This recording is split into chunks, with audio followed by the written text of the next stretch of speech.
The eviction notice was still hanging on the door when Sarah Mitchell realized she had only one choice left: ask for help.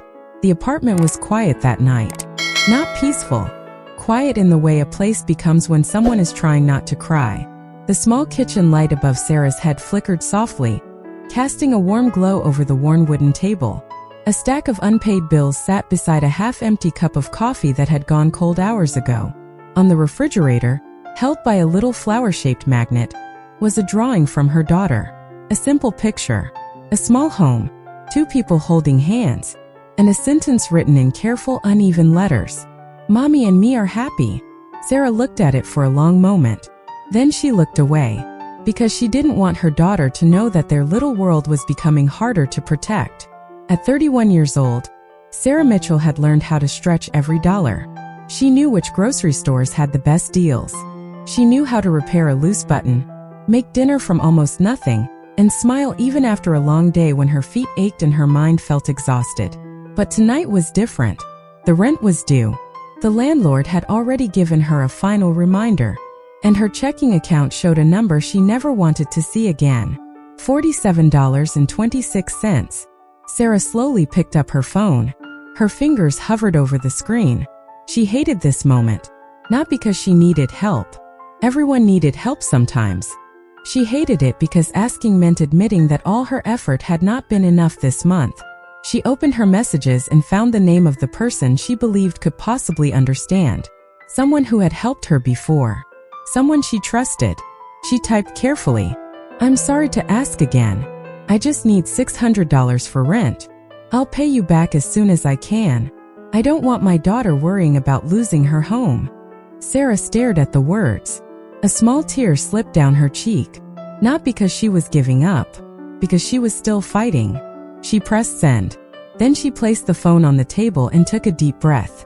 For a few seconds everything felt still, until the phone vibrated. A reply. Sarah quickly grabbed it. But the moment she read the message, her heart sank. "I think you have the wrong number." She froze. Wrong number. Her eyes moved back to the screen, then to the number at the top. One digit was different. One tiny mistake. One small accident. And her most vulnerable moment had just been sent to a complete stranger. Sarah covered her face with both hands. "Oh no." She whispered the words quietly, almost afraid the walls would hear her embarrassment. She quickly typed another message. "I'm so sorry. Please ignore that.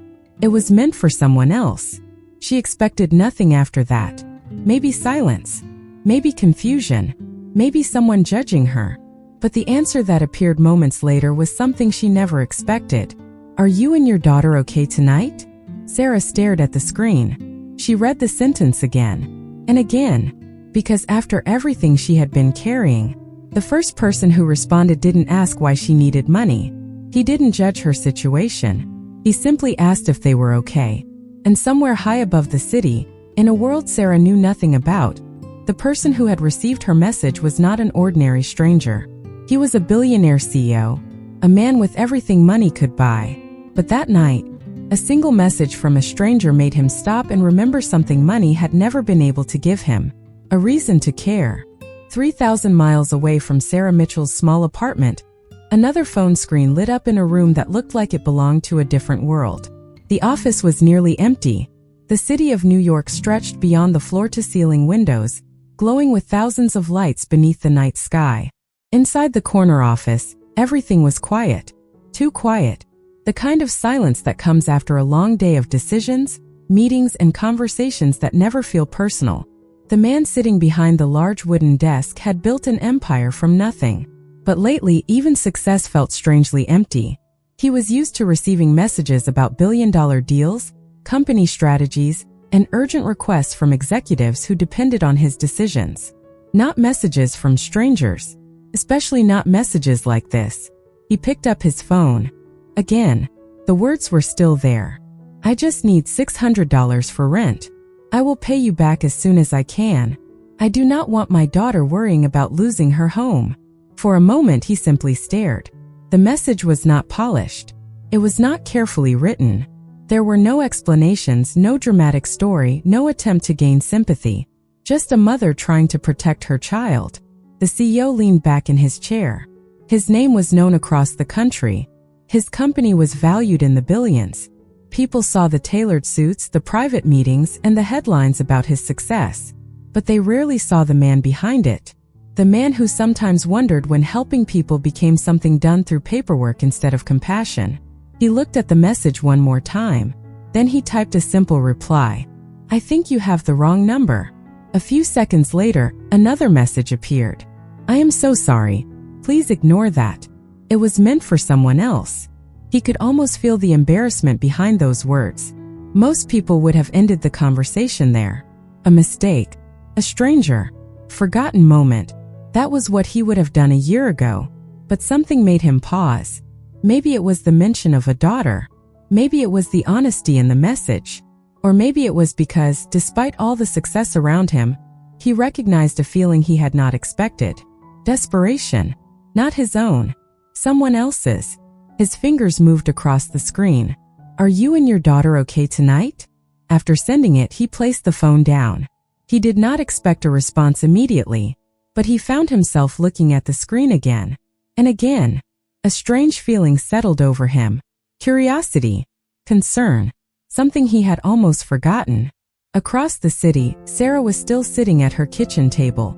When the new message appeared, she hesitated before opening it. She expected anger. She expected someone telling her to stop bothering them. Instead, she saw a question. A simple question. "Are you and your daughter okay tonight?" Sarah felt her shoulders relax slightly.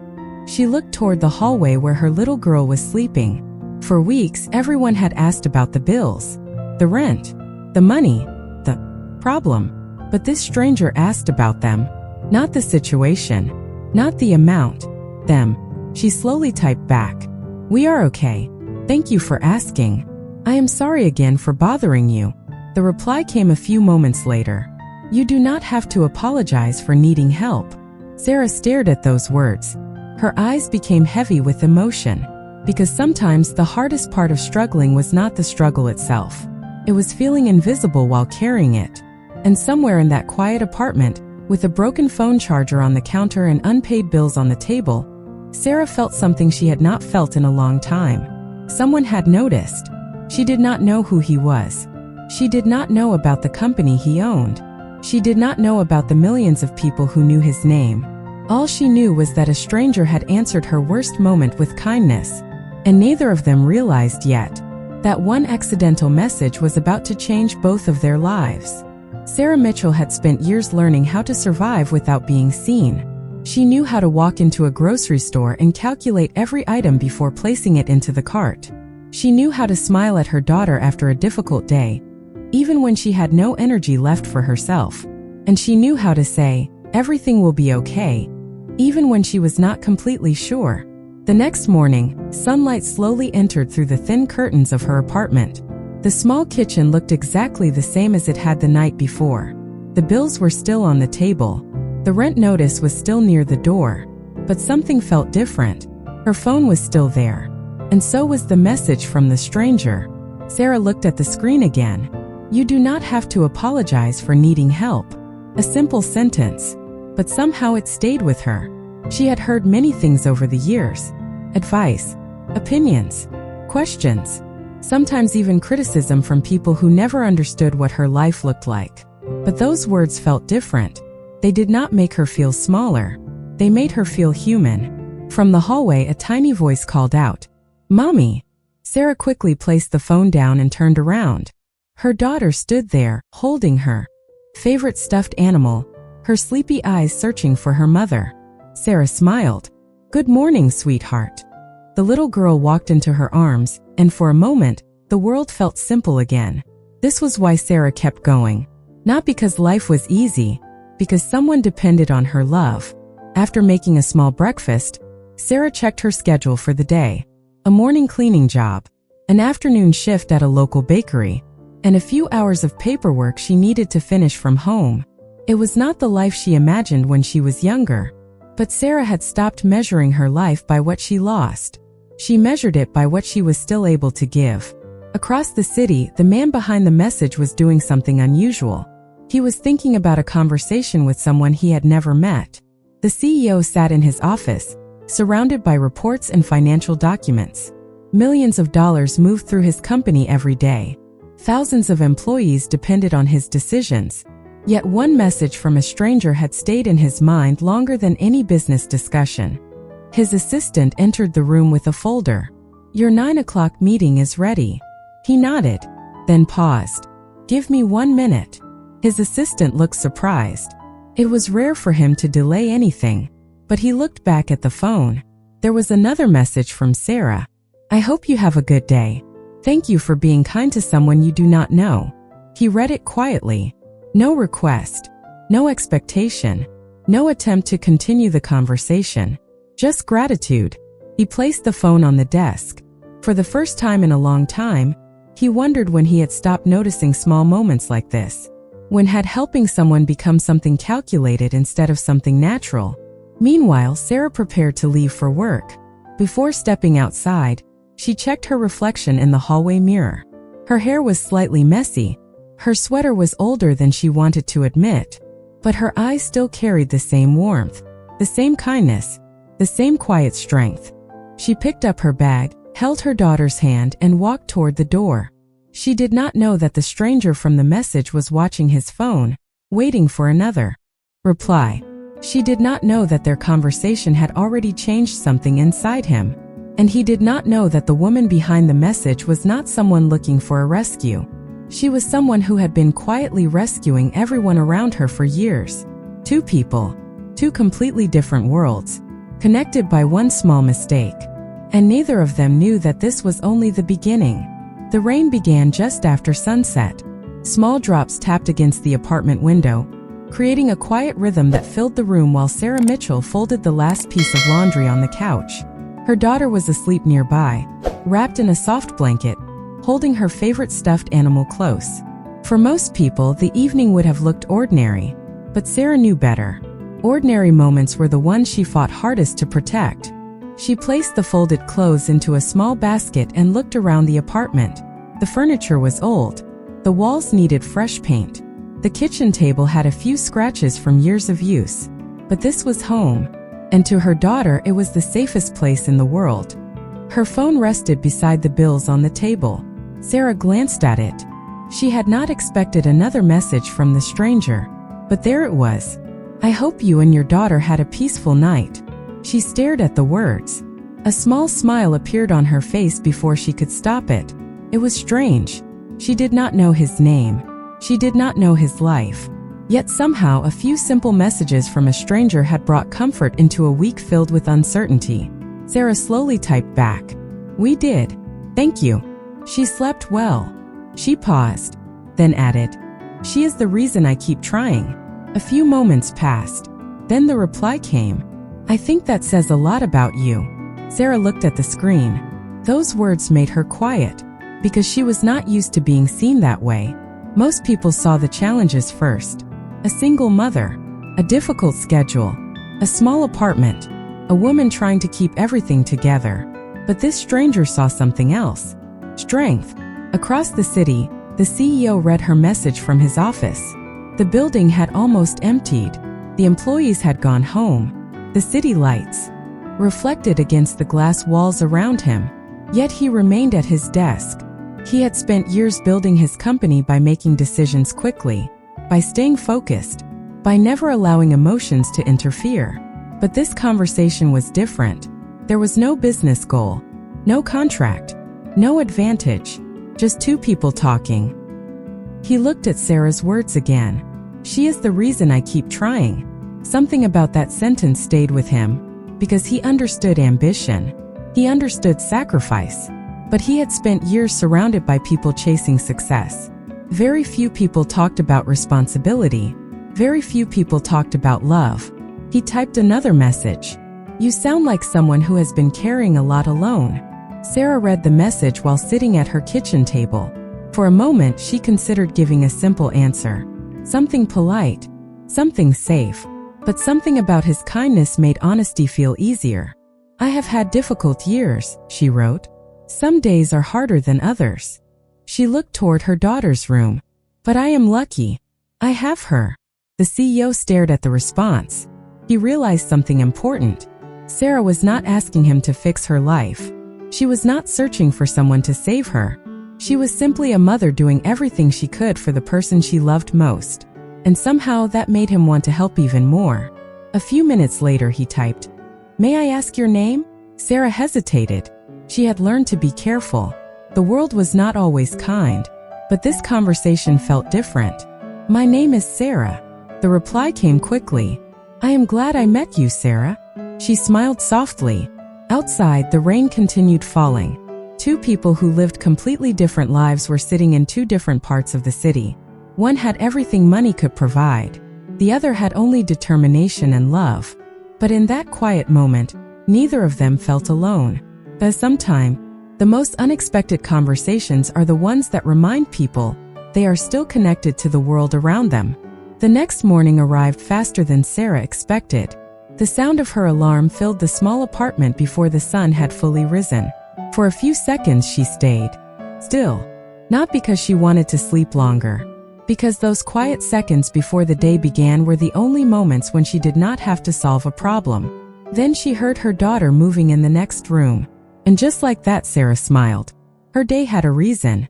She prepared breakfast, packed a small lunch, and checked the time on her phone. The message conversation from the night before was still there.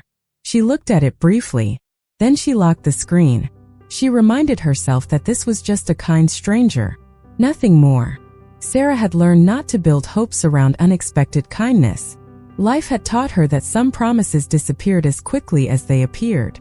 At the same time, across the city, the CEO sat inside a private meeting room surrounded by executives. Charts covered the large screen. Financial reports filled the table. Everyone waited for his decision. Normally, he would have been completely focused. But that morning, something was different. His attention kept returning to a simple thought. Was Sarah okay? He had met thousands of people through his work. Investors, partners, leaders, people who wanted something from him. But Sarah was different. She had accidentally reached out during one of her hardest moments, and when he offered kindness, she did not immediately ask for more. She apologized. She thanked him. She worried about bothering him. That stayed with him. After the meeting ended, he returned to his office and looked at his phone. For a moment, he considered sending another message. Then he stopped. He did not want his help to feel like pressure. He did not want his position or his money to make her uncomfortable. So instead, he simply wrote, "I hope your day is going well." A few minutes later, Sarah saw the message while waiting for the bus. She looked at the screen and smiled softly. "Thank you. It is a busy day, but we are doing okay." She almost put her phone away. Then she added, "I hope your day is going well too." The CEO looked at those words and smiled slightly. It was a small thing, a simple exchange between two strangers.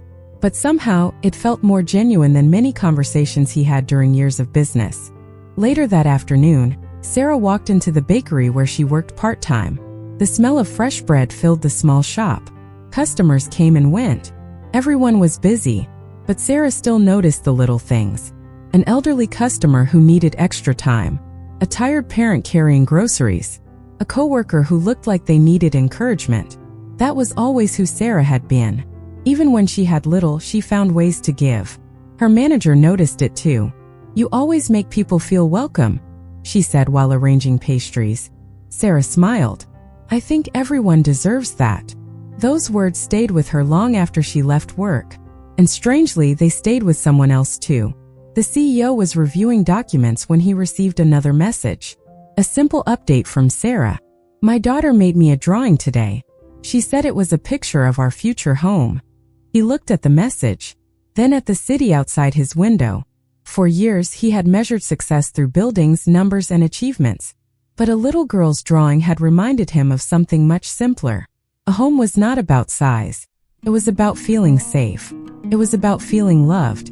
And for the first time in a long time, he wondered if helping Sarah was not just about solving a problem. Maybe it was about understanding one. Because behind every difficult situation, there was a person. And behind every person, there was a story worth hearing. For the first time in years, the CEO found himself looking forward to a conversation that had nothing to do with business. Surprised him. His days had always been controlled by schedules, meetings, deadlines, decisions that affected thousands of people. Everything had a purpose. Everything had a number attached to it. But talking with Sarah felt different. There was no negotiation, no expectation, no hidden reason behind every word. Just honesty. That evening, Sarah sat at her small kitchen table after putting her daughter to bed. The apartment was quiet again. The dishes were washed. The lights were dim. And for a rare moment, she allowed herself to breathe. Her phone rested beside a stack of bills. She looked at it, then smiled slightly. She never imagined that a wrong message would turn into a conversation with someone who actually listened. But she also knew she needed to be careful. Kindness was beautiful. Trust was something earned. She typed a message. "I hope I am not bothering you. I just wanted to say thank you again." The reply came a few minutes later. "You are not bothering me." Sarah read those words slowly. Simple words, but meaningful ones. Because for a long time, Sarah had felt like every request she made was an inconvenience. Every problem she carried was something she needed to hide. She looked toward her daughter's bedroom door, then typed, "Sometimes I think people only see the difficulties. They forget there is a person behind them." The CEO read the message from his office. He stayed quiet for a moment, because those words reached somewhere deeper than he expected. He had spent years surrounded by people, yet many conversations around him felt distant. People saw his company, his reputation, his success. Very few people asked about the person behind those things. He replied, "I think you are right." Then he paused and added, "Maybe we all need to be reminded of that sometimes." Sarah looked at the screen. She did not know why, but that answer felt honest. Not like something a wealthy executive would say, like something a person would say. The next day, the CEO arrived at work earlier than usual. His assistant noticed immediately. "You seem different today," she said. He looked up from his desk. "Different? More thoughtful?" He gave a small smile. "I suppose I am." He did not explain. How could he explain that a woman he had never met had reminded him of something important? That success without connection could feel empty.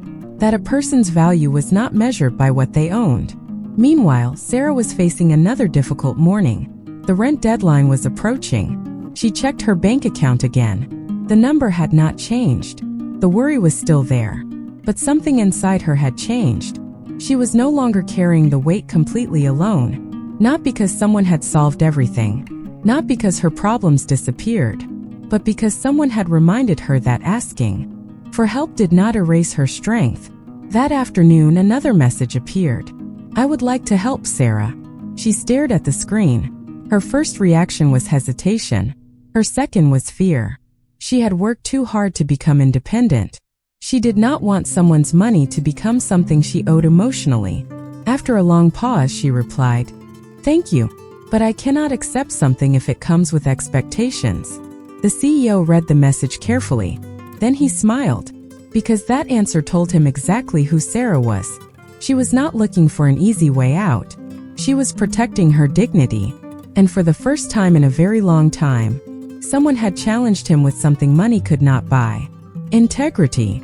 The next message from the CEO was not what Sarah expected. "I want to help, but I want you to know something first." Sarah looked at the screen carefully. She waited, because she had learned that kindness sometimes came with conditions hidden behind it. She had seen people offer help, only to make her feel like she owed them something afterward. But the next words were different. "I do not want you to feel like you are accepting charity.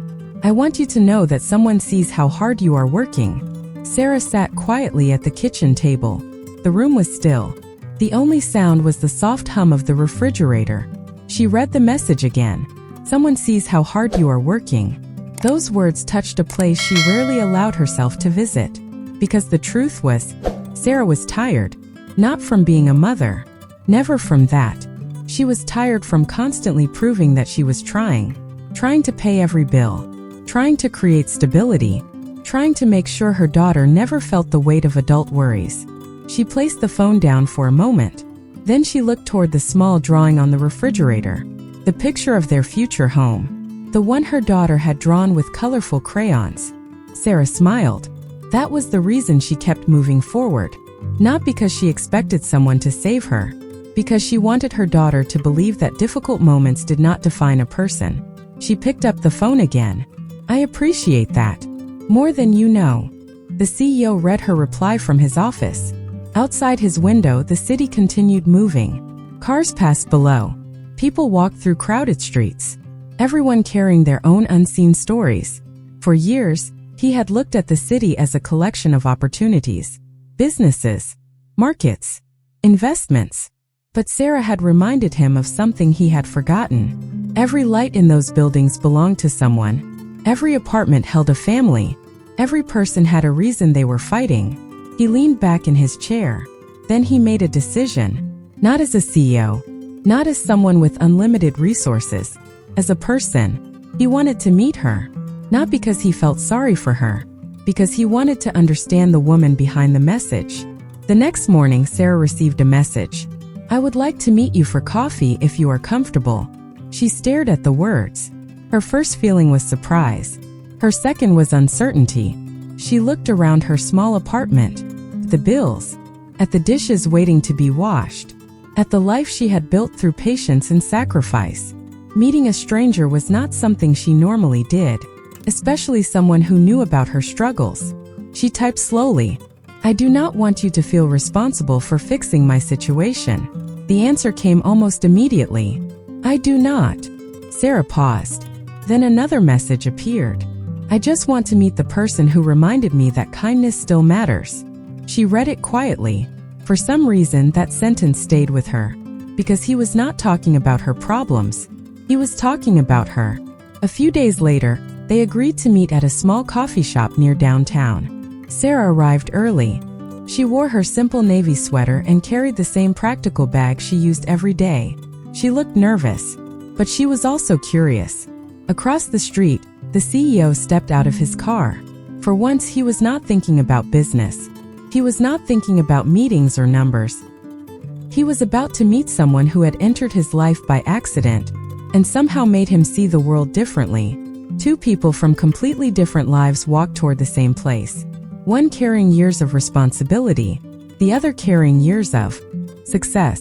But neither of them realized yet that the most important thing they would discover was not what separated them. It was what they shared. The coffee shop was small, warm, and quiet.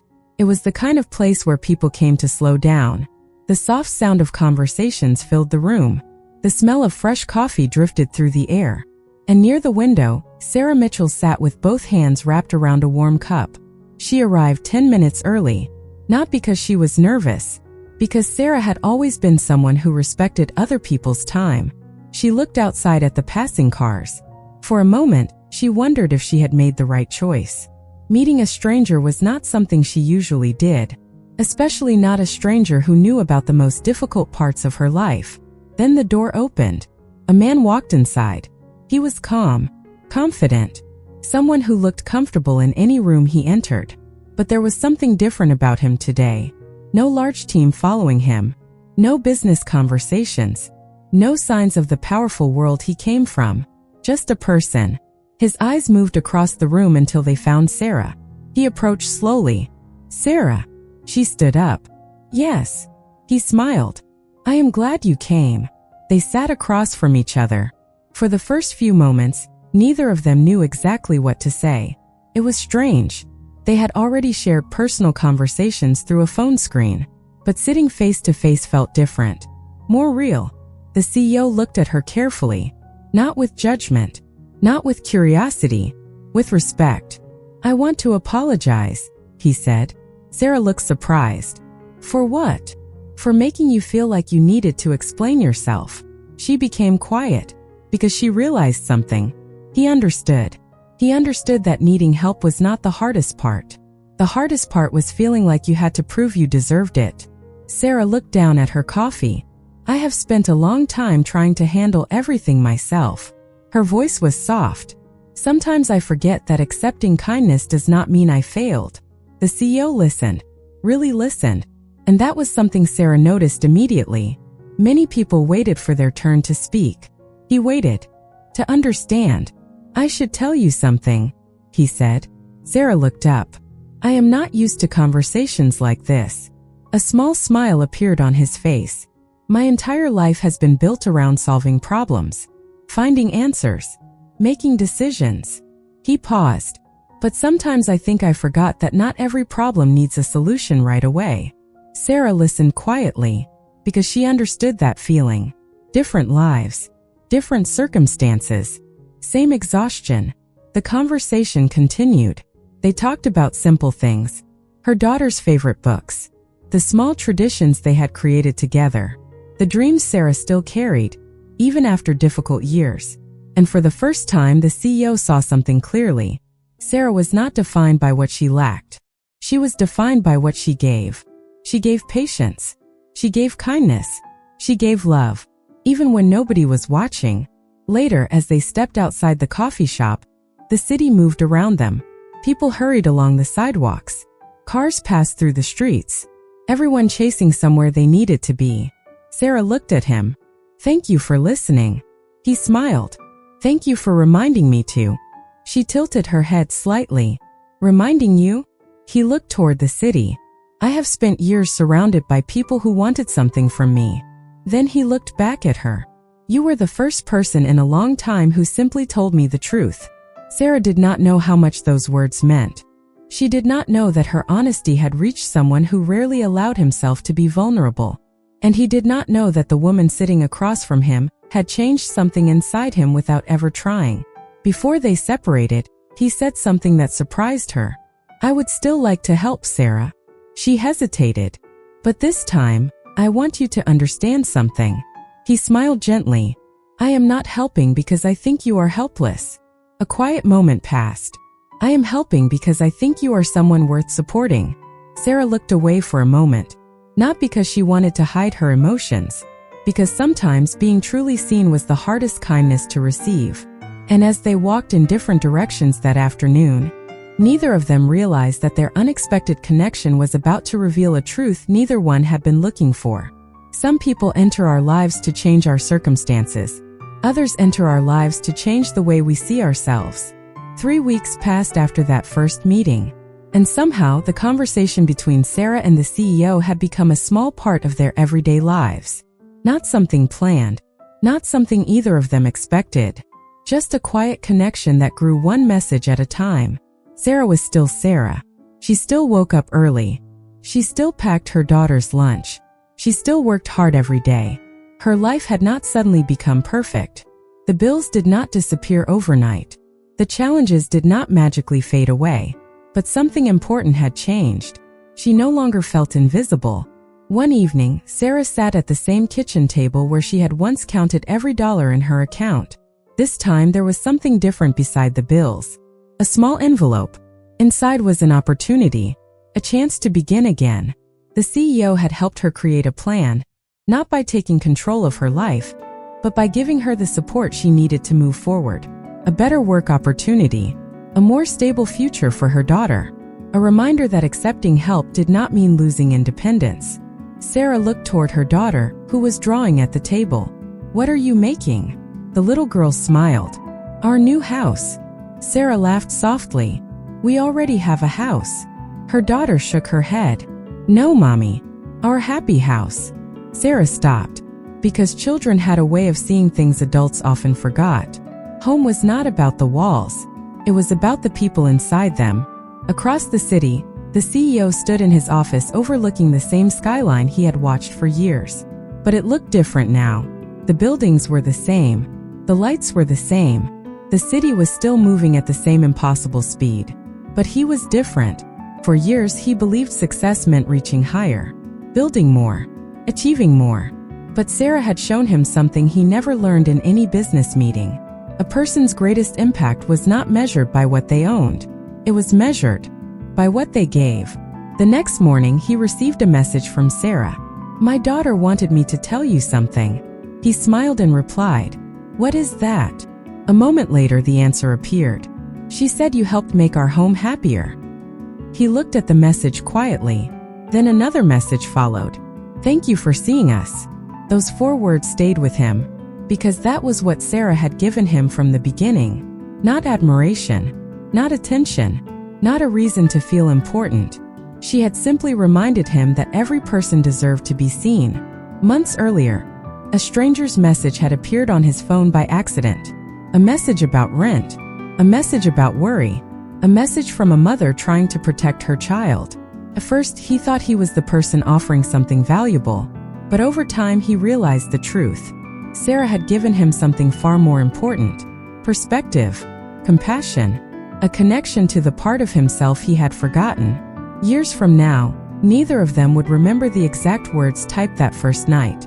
They would not remember every conversation, every small detail, but they would remember the feeling, the moment when two completely different lives crossed paths. One person needed help staying on her feet, the other needed a reason to look beyond his own world. And somehow, they both found what they were missing, because sometimes the message that reaches the wrong person finds the exact person who was meant to receive it.